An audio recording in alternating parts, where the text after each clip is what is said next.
ਧੰਨ ਵਾਹਿਗੁਰੂ ਸਾਹਿਬ ਜੀਓ, ਸਭ ਸੁਖ ਦਾਤਾ ਰਾਮ ਹੈ।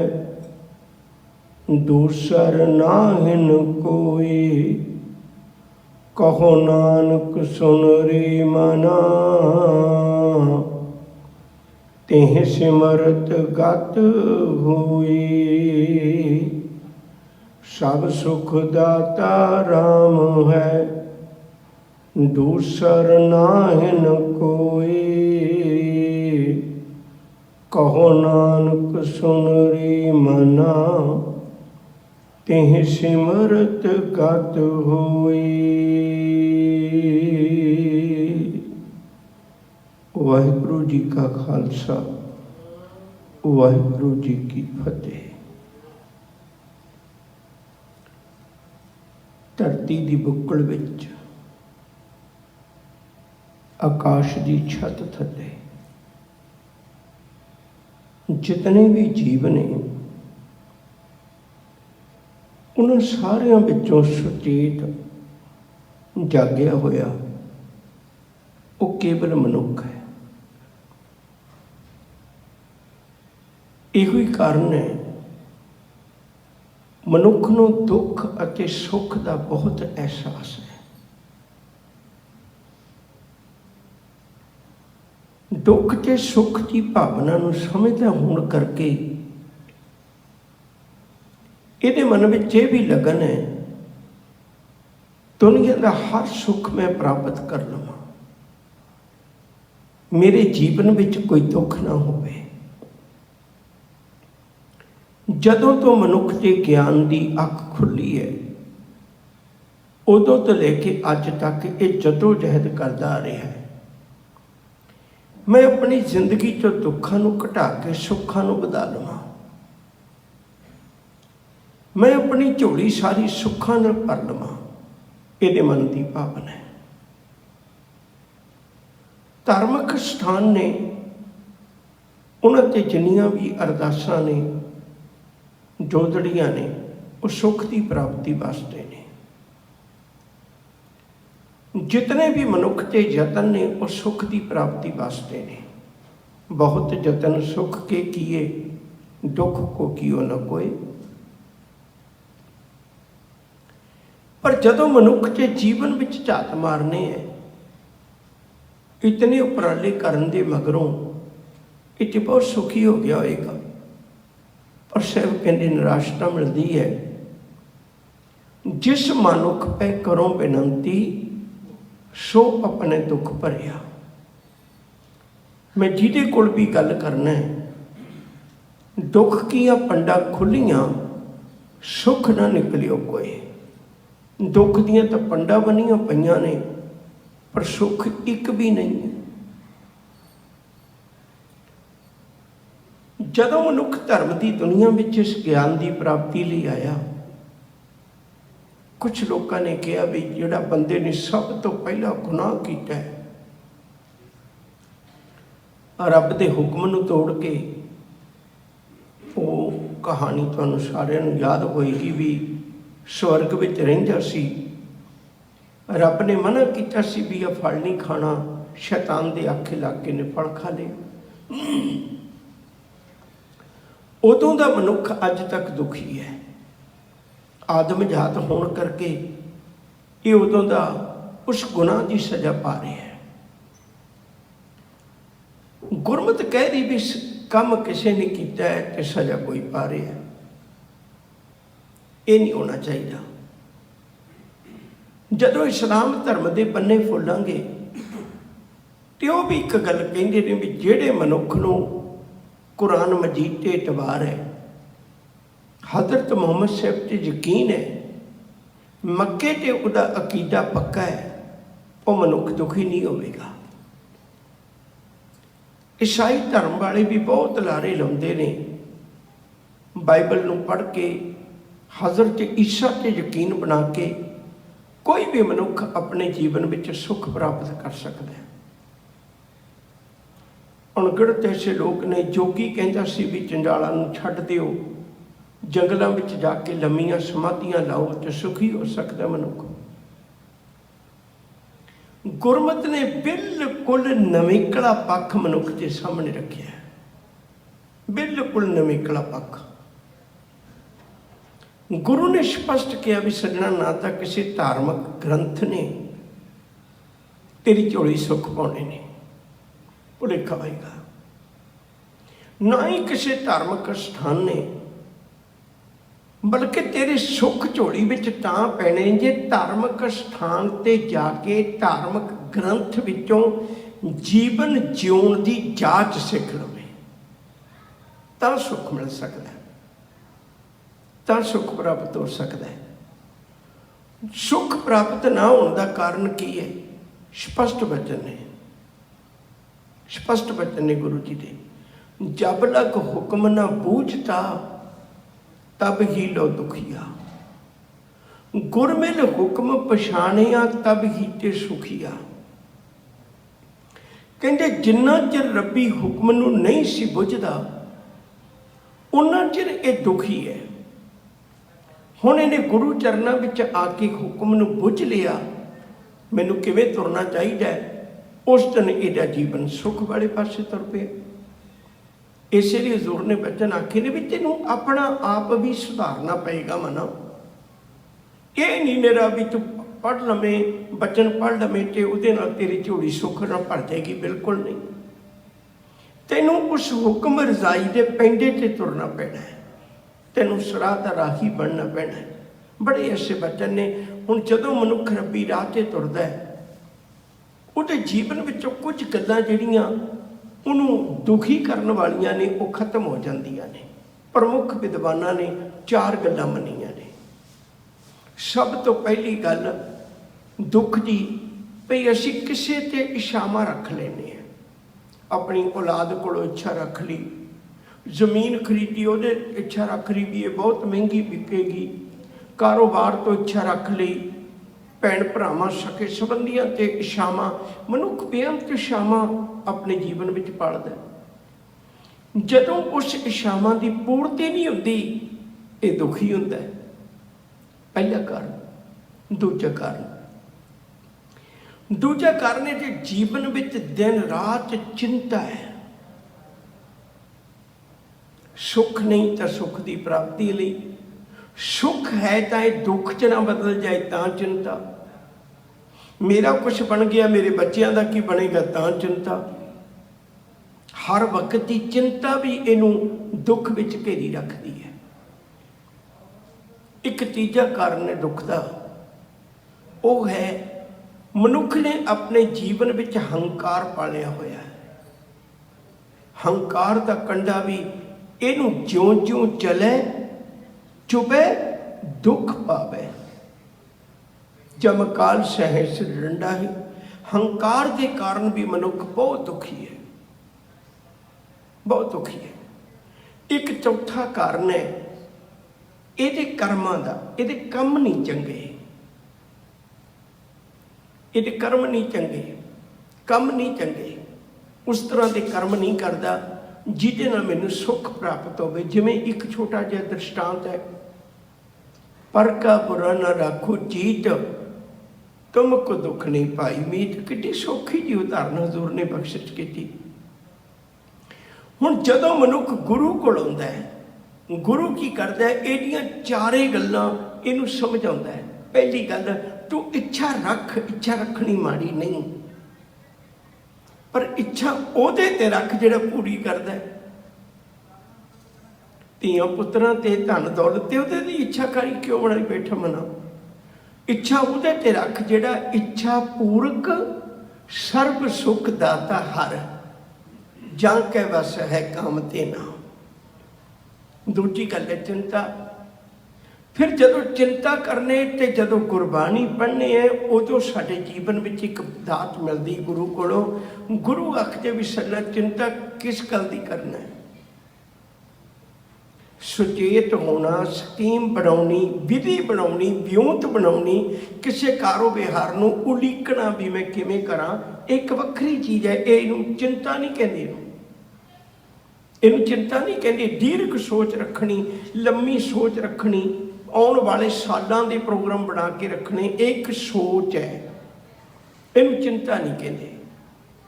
ਚਿੰਤਾ ਉਹਨੂੰ ਕਹਿੰਦੇ ਨੇ ਸਭ ਕੁਝ ਕੋਲ ਹੈ ਪਰ ਹਰ ਵਕਤ ਹੀ ਡਰ ਵਿੱਚ ਹੈ, ਜੇ ਆ ਹੋ ਗਿਆ। ਜਦੋਂ ਗੁਰਬਾਣੀ ਪੜ੍ਹਨੇ ਹੈ ਉਦੋਂ ਇਸ ਚਿੰਤਾ ਤੋਂ ਮੁਕਤ ਹੋ ਜਾਂਦਾ ਹੈ ਸੇਵਕ। ਉਦੋਂ ਕਹਿੰਦਾ ਜੇ ਰਾਜ ਦੇਹੇ ਤਾਂ ਕਬਨ ਵਡਾਈ, ਜੋ ਭੀਖ ਮੰਗਾਵੇ ਤਾਂ ਕਿਆ ਘਟ ਜਾਈ।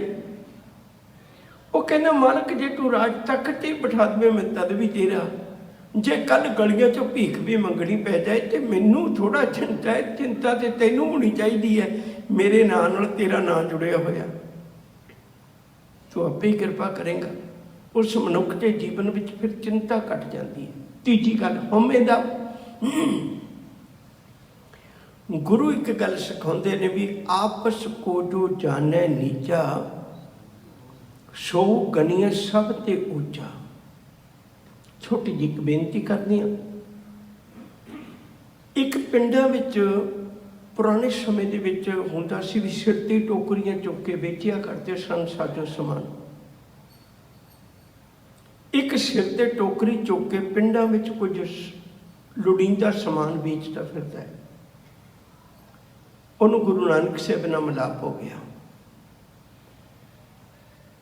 ਤੇ ਉਹਨੇ ਇੱਕ ਗੱਲ ਕਹੀ, ਕਹਿਣ ਲੱਗੇ ਪਾਤਸ਼ਾਹ ਬਈ ਮੈਂ ਤਾਂ ਕੁਛ ਬਹੁਤ ਪੜ੍ਹਿਆ ਲਿਖਿਆ ਨਹੀਂ ਤੇ ਨਾ ਮੈਂ ਬਹੁਤੇ ਧਾਰਮਿਕ ਗ੍ਰੰਥਾਂ ਦੀ ਕੋਈ ਬਹੁਤੀ ਪੜ੍ਹਾਈ ਕੀਤੀ ਹੈ, ਨਾ ਕੋਈ ਮੈਂ ਚੰਗੇ ਲੋਕਾਂ ਕੋਲ ਬੈਠ ਸਕਿਆ। ਕੀ ਮੇਰੇ ਵਰਗੇ ਬੰਦੇ ਦੀ ਜੀਵਨ ਬੇੜੀ ਵੀ ਪਾਰ ਹੋ ਸਕਦੀ? ਹਜ਼ੂਰ ਕਹਿੰਦੇ ਕਿਉਂ ਨਹੀਂ?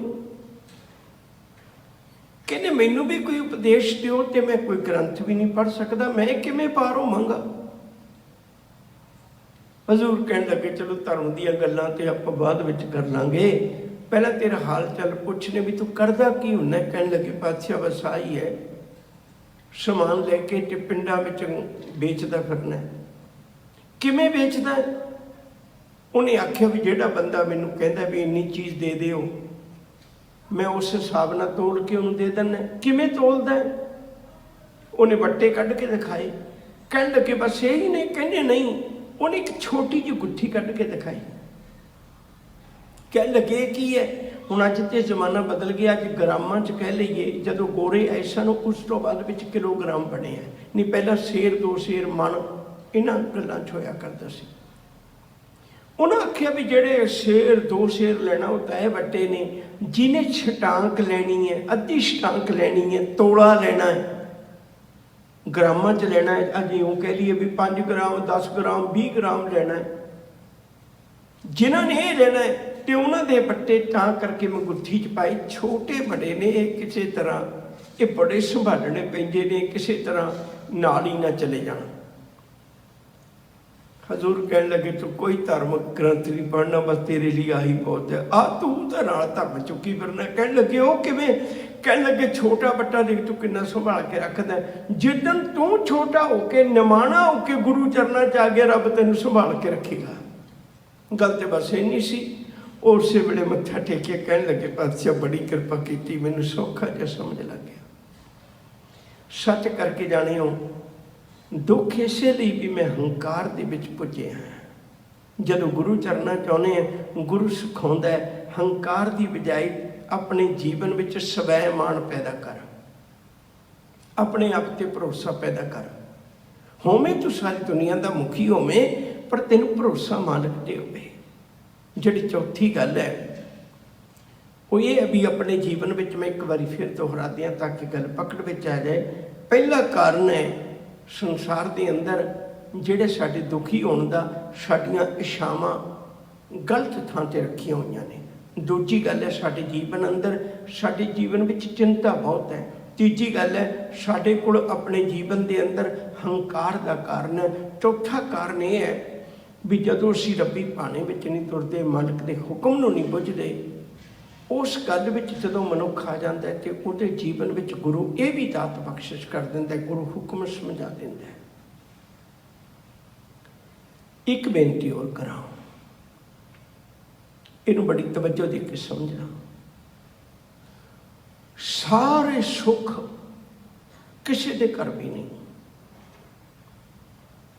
ਪੈਸੇ ਦਾ ਸੁੱਖ ਹੈ, ਔਲਾਦ ਦਾ ਦੁੱਖ ਹੋਏਗਾ। ਔਲਾਦ ਦਾ ਸੁੱਖ ਹੈ, ਖਾਣ ਨੂੰ ਕੁਛ ਨਹੀਂ ਹੋਏਗਾ। खाण ਨੂੰ बहुत कुछ है, औलाद भी लायक है, घर-बार भी चंगा है, उदा कोई रोग है। कहते मालिक माफ करियो, मालिक जी आखते ने, कहते सर्व सुखां दा दाता सिर्फ इक्को ही है। असी की करने, गलती की करने, सुख कै गेट बहुत दुख पावत, सेव करत जन जन की। द्वारे द्वार स्वान ज्यों डोलत, न शुद्ध राम भजन की। द्वारे द्वारे डोलते फिरने हैं, किते मालिक ते भरोसा बन जाए, मालिक ते यकीन बन जाए। भगत पूरन सिंह दी मां ने एक गल कही सी, कहन लगे, पुत वे एक दे बूहा खड़काई, एक दे तर जाई। मां की दे? कहन लगी, धन गुरु रामदास दे।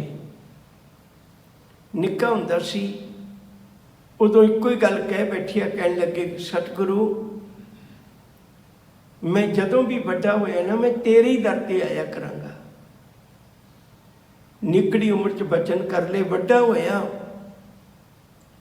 और सारी जिंदगी जीवन का बहुता हिस्सा गुरु के दर ते गुजार दिता, नहीं भटके किधरे। कितना यकीन होगा जीवन में। तो बेनती करा, अज का श्लोक धन गुरु तेग बहादुर साहब महाराज जी बड़ी प्यारी बख्शिश करते हैं। सब सुख दाता राम है। एक अर्ज होर करा भी, गुरु तेग बहादुर साहब जी की जिहड़ियां कुर्बानियां ने ना, वो तीन प्रमुख कुर्बानियां ने गुरु तेग बहादुर साहब जी दी। तीन प्रमुख, ये असी तो एक नूं समझते ना। सब तो पहली कुर्बानी गुरु तेग बहादुर साहब जी ने अपनी बाणी में जितने भी दृष्टांत दिते ने, उस वेले हिंदू जमात बहुत भय विच सी। सतगुरु जी ने उन्होंने धर्म के दृष्टांत दिते ने। देखो, गुरु जी ने कदे नहीं कहा कि गुरु अर्जन पातशाह किवें अडोल बैठ के तत्ती तवी के उत्ते, ये दृष्टांत नहीं दिता। छेवें पातशाह ने किवें जालमां नूं सोधे लाए, ये दृष्टांत नहीं दिता। दृष्टांत दिता, हर को नाम सदा सुखदाई, जहाँ को सिमर अजामल उधरियो, गलका हुगत पाई। उन्होंने आख्या भी जिहड़े धार्मिक ग्रंथों के बोल तू सुन के कहना, जे तू अपने जीवन में आप भी खुद धारण कर ले, दुख हट जाएंगे। और अगली गल, दूजी कुर्बानी की है, उस वेले अरबी ते फारसी बड़ी जोरां ते सी, ते सतगुरु जी ने जितने भी लोग सन, सबना जियां सारे जितने भी लोग सन, वो हर रोज मियाँ कह के बुलाने के आदि हो गए सन। बोली अमृतमारी, उन्होंने अपनी बोली बदल ली सी। कर कर मियाँ सबना जियां, बोली अमृतमारी, लोगों को खुश करने वास्ते उन्होंने बोली बोल रहे सन। याद रखियो, गुरु तेग बहादुर साहब जी ने अरबी ते फारसी के लफ्ज नहीं वरते, बल्कि हिंदी टच वाली बोली है उन्होंने। तीजी कुर्बानी जिहड़ी शहादत दी, वो आप सारे जान लें। उस वेले अपनी बोली बोलना एक बहुत वड्डी मुसीबत सी। तो जिहड़ी गल मैं करनी चाहुंदा, मैनूं नहीं आस भी यह शब्द किसी नूं समझ ना लगदे होण, सब सुख दाता राम है। कितने स्पष्ट बोलने, कोई साडे मन च भरम नहीं रह जाता। राम का अर्थ परमेश्वर, निरंकार, रमिया होया। सब सुख दाता राम है, सारे सुखों का दाता। भावें अंदरूनी रोग ने, भावें बाहरले रोग ने, किसी भी तरह की गल तो लैनी चाहुंदे मना, वो केवल परमेश्वर कोल है, केवल निरंकार कोल है। जिसके सिर ऊपर तो स्वामी, सो दुख कैसा पावै। जामृत बचन पावन बाणी दा, जिस तू आवे चित तिसनू सदा सुख, जिस तू आवे चित तिस जम नाही दुख। उहदी झोली सुखां नाल भर जाती है। जाकी मेरे मन जप गुरु गोपाल प्रभ सोई, जाकी शरण पया सुख पाइए बहुत दुख ना होई। सब सुख दाता राम है। सारे सुखां दा दाता केवल एक परमेश्वर है, दूसर नाहिन कोई। ਜਿਹੜੀ कोई कंपनी ਜਿਹੜਾ कोई बिजनेस बहुत मशहूर हो जाए ना, लोग ਉਹਦੇ ਨਾਂ ਦੇ ਉੱਤੇ डुप्लीकेट खोल लेंगे ने दुकानां अपनियां। ਤੇ ਜਿਹੜੀ कोई ਵੱਡੀ कंपनी ਹੋਵੇ ਫਿਰ ਉਹ ਲਿਖ ਵੀ ਦਿੰਦੀ ਹੈ ਵੀ ਸਾਡੀ ਹੋਰ ਕੋਈ ਬ੍ਰਾਂਚ ਨਹੀਂ, ਮਨੁੱਖ ਨੂੰ ਭੁਲੇਖਾ ਨਾ ਲੱਗੇ। ਉਹ ਆਪਣੇ ਦਫ਼ਤਰ ਵਿੱਚ ਲਿਖ ਦਿੰਦੇ ਵੀ ਇਹ ਸਾਡੀ ਜ਼ਿੰਮੇਵਾਰੀ ਹੈ, ਪਰ ਸਾਡੀ ਕੋਈ ਬ੍ਰਾਂਚ ਨਹੀਂ ਹੈ। सच करके जाने रब ने पहले लिख के दिता, कहते दूसर राय कोई, मेरी कोई ब्रांच नहीं, होर कितों तुहानूं सुख नहीं मिलना। जे लोड़ है सदा सुख भाई, साधु संगत गुरे बताई। जे तू सਦੀवी सुख चाहुंदा है तो गुरु की शरण में आ जा, मालिक की शरण में आ जा। इत्थों जीवन जुगत मिलेगी ਜਿਹਦੇ ਨਾਲ ਸਾਡੀ ਝੋਲੀ ਜਿਹੜੀ ਹੈ ਉਹ ਸੁੱਖਾਂ ਨਾਲ ਭਰ ਜਾਏਗੀ। ਟੈਗੋਰ, ਉਹਦੇ ਨਾਲ ਵੀ ਸ਼ਬਦ ਮਹਾਤਮਾ ਟੈਗੋਰ ਜੁੜਿਆ ਹੋਇਆ ਹੈ। ਬਹੁਤ ਘੱਟ ਲੋਕਾਂ ਨਾਲ ਮਹਾਤਮਾ ਸ਼ਬਦ ਜੁੜਿਆ। ਟੈਗੋਰ ਇੱਕ ਵਾਰੀ ਕਸ਼ਮੀਰ ਗਏ। ਉੱਥੋਂ ਦਾ ਜਿਹੜਾ ਗਾਈਡ ਹੈ ਉਹ ਕਸ਼ਮੀਰ ਵਿੱਚ ਥਾਂ ਥਾਂ 'ਤੇ ਉਹਨੂੰ ਦਿਖਾ ਰਿਹਾ ਹੈ। ਉੱਥੇ ਕੁਝ ਚਸ਼ਮੇ ਨੇ, ਕੁਝ ਪਹਾੜੀਆਂ ਨੇ, ਕੁਝ ਮੁਗਲਾਂ ਦੇ ਵੇਲੇ ਦੇ ਤਰਫੋਂ ਬਾਗ ਲਾਏ ਹੋਏ ਨੇ ਕਸ਼ਮੀਰ 'ਚ। ਜੰਨਤ ਕਹਿੰਦੇ ਸਨ ਲੋਕਾਂ ਨੂੰ। ਜਦੋਂ ਜਹਾਂਗੀਰ ਬਾਦਸ਼ਾਹ ਗਿਆ ਸੀ ਕਸ਼ਮੀਰ ਵੇਖਣ, ਉਹਨੇ ਇੱਕ ਗੱਲ ਕਹੀ ਸੀ, ਅਗਰ ਫਰਦੋਸ਼ ਬਰ ਰੂਏ ਜ਼ਮੀਂ ਅਸਟੋ हमी अष्टो हमी अष्टो हमी अष्टो। ਇਹਦੇ अर्थ ने अगर फरदोश, फरदोश का मतलब स्वर्ग, बर रोए जमी अष्टो, धरती ते किते स्वर्ग है तो यही है, यही है, यही है। ये जहांगीर दे कहे हुए बोल ने जदों कश्मीर नूं वेखण गया सी। हर गाइड है जिहड़ा उत्थे अज भी तुसीं जाओ ते वो बड़े मान नाले बोल सुणाउंदा है। टैगोर ਨੂੰ ਵੀ ਉਹਦੇ ਗਾਈਡ ਨੇ ਬੋਲ ਸੁਣਾਏ ਤੇ ਹਰ ਬੰਦਾ ਪ੍ਰਭਾਵਿਤ ਵੀ ਹੁੰਦਾ ਹੈ ਬੋਲ ਸੁਣ ਕੇ, ਪਰ ਉਹ ਖਲੋਤਾ ਰਿਹਾ, ਟੈਗੋਰ ਦੇ ਉੱਤੇ ਕੋਈ ਅਸਰ ਨਾ ਹੋਇਆ। ਉਹ ਬੜੇ ਹੈਰਾਨ ਹੋਏ, ਗਾਈਡ ਬੜਾ ਹੈਰਾਨ ਹੋਇਆ ਵੀ ਕਮਾਲ ਹੈ, ਐਡਾ ਸਿਆਣਾ ਦਾਨਾ ਪ੍ਰਦਾਨਾ ਬੰਦਾ। ਉਹਨੇ ਕੁਛ ਨਾ ਕਿਹਾ ਤੇ आखिरकार एक दूर बंदा अपनी पिठ ते फट्टे लद के, सर्दियों के दिनों च भी गर्मी आई पई, उन्होंने पिठ ते पट्ठे फट्टे लद के लकड़ दे वो चढ़ाई चढ़ते हैं। टैगोर के कन्नां च बोल पै रहे ने गाइड दे, पर वो देख ओनू रहा है। घूमदियां विचरदियां वो दरबार साहब आ गया। दरबार साहब आया तो सबब बनया रब का। वो गुरु सतगुरु जी की पवित्र बाणी कीर्तन ही सुन लग पिया तो कुदरती गुरु तेग बहादुर साहब जी के बचन उन्होंने वो रागी सिंह पढ़ रहे सन। उन्होंने समझ विच लगे, बंगाली ते हिंदी नेड़े नेड़े है, उन्होंने समझ लगे, बड़े आनंद नाल बैठा रहा। घड़ी के बाद गाइड उहदा गोडा हिला के कवे भी चलियो, कहना नहीं। फिर पूछे भी चलिए, कहना नहीं। उन्हें 3-4 बारी पूछा, उन्हें सिर हिलाया भी नहीं, बैठे रहे घंटे अवधि। आखिरकार उठ के बाहर आए तो हुण गाइड नूं टैगोर कहंदा है, गाइड नूं गाइड करने वाले नूं टैगोर कहंदा है। अगर फरदोश बर रूए जमी अष्टो, हमी अष्टो हमी अष्टो हमी अष्टो। धरती के तख्ते ते अगर कोई स्वर्ग है तो आ है दरबार साहब स्वर्ग। गाइड हैरान होया, कहन लगे वो किवें? कहन लगे तू वेखिया नहीं, कश्मीर की धरती ते तो उन्हां लोकां लई स्वर्ग है जिन्हां दे बोझे च पैसे ने, वो जाके आनंद माणदे ने। ਜਿਹੜਾ ਗਰੀਬ ਹੈ ਉਹਨੂੰ ਪਤਾ ਚੜ੍ਹਾਈ ਕਿਵੇਂ ਚੜ੍ਹਨੀ, ਜਿਹੜਾ ਗਰੀਬ ਹੈ ਉਹਨੂੰ ਪਤਾ ਦਸਾਂ ਨੂੰਹ ਦੀ ਰੋਟੀ ਕਿਵੇਂ ਕਮਾਉਣੀ ਹੈ, ਉਹਨੂੰ ਪਤਾ ਪਿੱਠ ਤੇ ਫੱਟੇ ਚੁੱਕ ਕੇ ਕਿਵੇਂ ਤੁਰਨਾ ਵੀ ਰਾਤ ਦਾ ਮੇਰੇ ਬੱਚੇ ਜਿਹੜੇ ਰੋਟੀ ਖਾ ਸਕਣ। ਉਹਨੂੰ ਪੁੱਛੀ ਵੀ ਸਵਰਗ ਹੈ? ਕਹਿਣ ਲੱਗੇ ਇੱਥੇ ਕਿਉਂ ਸਵਰਗ ਹੈ? ਕਹਿਣ ਲੱਗੇ ਇੱਥੇ ਗਰੀਬ ਨੂੰ ਪਿੱਠ ਤੇ ਫੱਟੇ ਨਹੀਂ ਚੁੱਕਣੇ ਪੈਂਦੇ, ਇੱਥੇ ਕੋਈ ਵੀ ਗਰੀਬ ਆਉਂਦਾ ਮਾਣ ਨਾਲ ਥਾਲੀ ਚੁੱਕਦਾ, ਪ੍ਰਸ਼ਾਦਾ ਪਾਣੀ ਛਕ ਲੈਂਦਾ।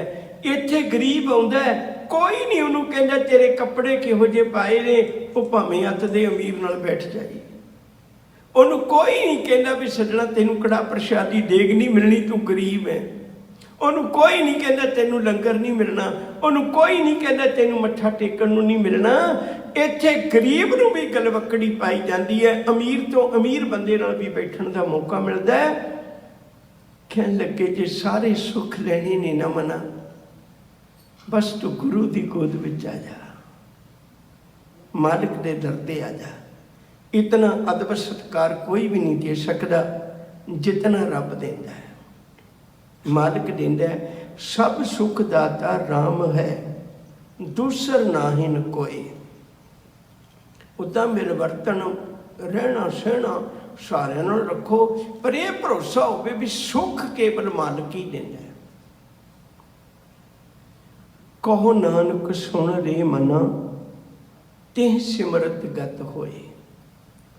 ਇੱਕ ਗੱਲ ਸਮਝ ਲੈਣਾ, ਫਿਰ ਇਸ ਪੰਕਤੀ ਦੀ ਸਮਝ ਲੱਗੇਗੀ ਆਪਾਂ ਨੂੰ। ਗੁਰਬਾਣੀ ਵਿੱਚ ਆਪਾਂ ਇਹ ਵੀ ਪੜ੍ਹਦੇ ਹਾਂ ਵੀ ਦੁੱਖ ਦਾਰੂ ਸੁੱਖ ਰੋਗ ਪਿਆ। ਸੁੱਖਾਂ ਦੇ ਵਿੱਚੋਂ ਮਨੁੱਖ ਇਤਨਾ ਅਵੇਸਲਾ ਹੋ ਜਾਂਦਾ ਹੈ, ਉਹ ਸੁੱਖ ਹੀ ਇਹਦੇ ਲਈ ਦੁੱਖ ਬਣ ਜਾਂਦੇ ਨੇ। ਦੁੱਖਾਂ ਵਿੱਚ ਐਡਾ ਸੁਚੇਤ ਹੋ ਜਾਂਦਾ ਹੈ, ਤਜਰਬਾ ਹੋ ਜਾਂਦਾ ਹੈ, ਗਿਆਨ ਹੋ ਜਾਂਦਾ ਹੈ, ਤੇ ਉਹ ਦਾਰੂ ਬਣ ਜਾਂਦੇ ਨੇ। ਸਤਿਗੁਰੂ ਸਾਡੇ ਕੋਲ ਤਾਂ ਇੱਕ ਦੋ ਸੁੱਖ ਨੇ, ਤੇ ਤੁਸੀਂ ਕਹਿੰਦੇ ਹੋ ਵੀ ਉਹ ਵੀ ਰੋਗ ਬਣ ਜਾਂਦੇ ਨੇ। ਫਿਰ ਜਿਹੜੇ ਰੱਬ ਦੇ ਘਰ ਸਾਰੇ ਸੁੱਖ ਨੇ, ਰੱਬ ਦੇ ਘਰ ਸਾਰੇ ਸੁੱਖ ਨੇ, ਉਹਦੇ ਲਈ ਰੋਗ ਨਹੀਂ ਬਣਦੇ। ਸਭ ਕਹਿੰਦੇ ਮੈਂ ਤਾਂ ਹੀ ਕਹਿਣਾ ਵੀ ਉਹਦਾ ਨਾਂ ਲੈ, ਉਹਦਾ ਨਾਂ ਲੈ ਤਾਂ ਹੀ ਕਹਿਣਾ। ਉਹਦੇ ਘਰ ਭਾਵੇਂ ਸਾਰੇ ਸੁੱਖ ਨੇ, ਪਰ ਜਿਹੜੇ ਸੁੱਖ ਉਹ ਦਿੰਦਾ ਉਹ ਰੋਗ ਨਹੀਂ ਬਣਦੇ, ਉਹ ਰੋਗ ਨਹੀਂ ਬਣਦੇ। ਇੱਕ ਸ਼ਬਦ ਬੜੇ ਧਿਆਨ ਨਾਲ ਸੁਣਿਓ, ਸਤਿਗੁਰੂ ਹੋਏ ਦਇਆਲ ਤਾਂ ਸ਼ਰਧਾ ਪੂਰੀ ਹੈ। ਅਗਲੀ ਪੰਕਤੀ ਕੀ ਹੈ? ਸਤਿਗੁਰੂ ਹੋਏ ਦਇਆਲ ਨਾ ਕਬਹੂ ਝੂਰੀ ਹੈ। ਕਹਿੰਦੇ ਜਿਹੜਾ ਸੁੱਖ ਉਹ ਦਿੰਦਾ ਨਾ, ਉਹ ਦੁੱਖ ਨਹੀਂ ਬਣਦਾ, ਉਹ ਦੁੱਖ ਨਹੀਂ ਬਣਦਾ, ਉਹ ਸਦੀਵੀ ਸੁੱਖ ਰਹਿੰਦਾ। ਉਹਦੇ ਭਾਣੇ ਵਿੱਚ ਭਾਵੇਂ ਕੁਛ ਵੀ ਵਾਪਰ ਜਾਏ, ਮਨੁੱਖ ਦਾ ਮਨ ਉਹਦੇ ਲਈ ਤਿਆਰ ਹੁੰਦਾ ਹੈ। ਕਹੋ ਨਾਨਕ ਸੁਣ ਰੇ ਮਨਾ, ਤਿਹ ਸਿਮਰਤ ਗਤ ਹੋਏ। ਗਤ ਦਾ ਅਰਥ ਹੈ ਮੁਕਤੀ। ਉਹਦੀ ਇਬਾਦਤ ਕਰ, ਉਹਦੀ ਇਬਾਦਤ ਕਰਿਆ ਤੈਨੂੰ ਮੁਕਤੀ ਵੀ ਮਿਲ ਜਾਏਗੀ। ਹੁਣ ਪੰਕਤੀ ਫਿਰ ਸਮਝਣੀ ਪੈਣੀ ਹੈ। ਕਿਸ ਗੱਲ ਦੀ ਮੁਕਤੀ? ਮੁਕਤੀ ਇਸ ਗੱਲ ਦੀ ਭਈ ਮੈਂ ਸੁੱਖਾਂ ਦਾ ਵੀ ਗੁਲਾਮ ਨਾ ਹੋ ਜਾ। ਇਹ ਮੁਕਤੀ ਪ੍ਰਾਪਤ ਕਰਨੀ ਬੜੀ ਔਖੀ ਹੈ। ਮੈਂ ਸੁੱਖਾਂ ਦਾ ਵੀ ਗੁਲਾਮ ਨਾ ਹੋ ਜਾ। ਕੱਲ ਗੁਰੂ ਕਵੇ ਮੈਨੂੰ ਸੀਸ ਚਾਹੀਦਾ, ਤੇ ਮੈਂ ਕਹਾਂ ਇੰਨਾ ਕੁਛ ਦੇਣ ਵਾਲੇ ਆ, ਅੱਜ ਮੈਂ ਸੀਸ ਲੈ ਕੇ ਵੀ ਹਾਜ਼ਰ ਹੈ। ਮੰਗ ਕੀ ਮੰਗਣਾ? ਜੋ ਤੇਰਾ ਹੁਕਮ ਹੈ ਮੈਂ ਮੰਨਣ ਨੂੰ ਤਿਆਰ ਹੈ। ਇਹ ਵਾਲੀ ਮੁਕਤੀ, ਸੁੱਖ ਵਿੱਚ ਵੀ ਇਹ ਨਹੀਂ ਭਾਵਨਾ ਰੱਖਣੀ ਵੀ ਮੈਨੂੰ ਇਵੇਂ ਦਾ ਰੱਖ, ਇਵੇਂ ਦੀ ਭਾਵਨਾ ਰੱਖਣੀ। ਮਾਲਕ ਜੀ ਜੇ ਸੁੱਖ ਦੇ ਤਾਂ ਤੁਝੇ ਅਰਾਧੀ, ਦੁੱਖ ਵੀ ਤੁਝੇ ਤੇ ਆਈ। ਜੇ ਭੁੱਖ ਦੇ ਤਾਂ ਇਤ ਹੀ ਰਾਜਾਂ, ਦੁੱਖ ਵਿੱਚ ਸੁਖ ਮਨਾਈ। ਗੁਰੂ ਤੇਗ ਬਹਾਦਰ ਸਾਹਿਬ ਜੀ ਦਾ ਹੀ ਬਚਨ ਕਹਿਣ ਲੱਗਾ ਸਾਂ, ਜੋ ਨਰ ਦੁੱਖ ਮੈਂ ਦੁੱਖ ਨਹੀਂ ਮੰਨੈ। ਅਗਲੀ ਪੰਕਤੀ ਕੀ ਹੈ? ਸੁਖ ਸਨੇਹ। ਇਹ ਨਾ ਹੋਵੇ ਵੀ ਸੁੱਖਾਂ ਦਾ ਹੀ ਦੋਸਤ ਹੋਵਾਂ ਮੈਂ, ਕਿਉਂਕਿ ਇਹ ਤਾਂ ਸੰਸਾਰੀ ਲੋਕਾਂ ਦੀਆਂ ਗੱਲਾਂ ਨੇ। ਸੁਖ ਮੈਂ ਆਨ ਬਹੁਤ ਮਿਲ ਬੈਠਤ, ਰਹਿਤ ਚਾਹੂੰ ਦਿਸ਼ ਘੇਰੈ। ਬਿਪਤ ਭਰੀ ਸਭ ਕੀ ਸੰਗ ਛਾਡਤ, ਕਉ ਨਾ ਆਵਤ ਨੇਰੇ। ਉਹ ਸੁੱਖ ਦਾ ਗੁਲਾਮ ਬੰਦਾ ਹੈ। ਸ਼ਿਵ ਜੀ ਕਿਰਪਾ ਕਰ ਰਹੇ ਨੇ, ਕਉ ਨਾਨਕ ਸੁਨ ਰੇ ਮਨਾ, ते सिमरत गत होए। उदी इबादत कर, उदी इबादत करिया केवल दुनियावी सुख नहीं, मना तू जीवन मुक्त भी हो जाएगा, मालिक के घर तेरी थां बन जाएगी। इतनी बेनतियां कबूल करियो। सतगुरु कृपा करे। गुरु तेग बहादुर साहब जी की पावन शताब्दी आ रही है, उन्होंने मद्देनज़र रख के आप सतगुरु की बाणी की विचार कर रहे हैं। गुरु कृपा करिए असी गुरु चरणों विचों लाहा ले सकीए। भुलों की खिमा प्यार नाल आखो जी वाहिगुरु जी का खालसा वाहिगुरु जी की फतेह।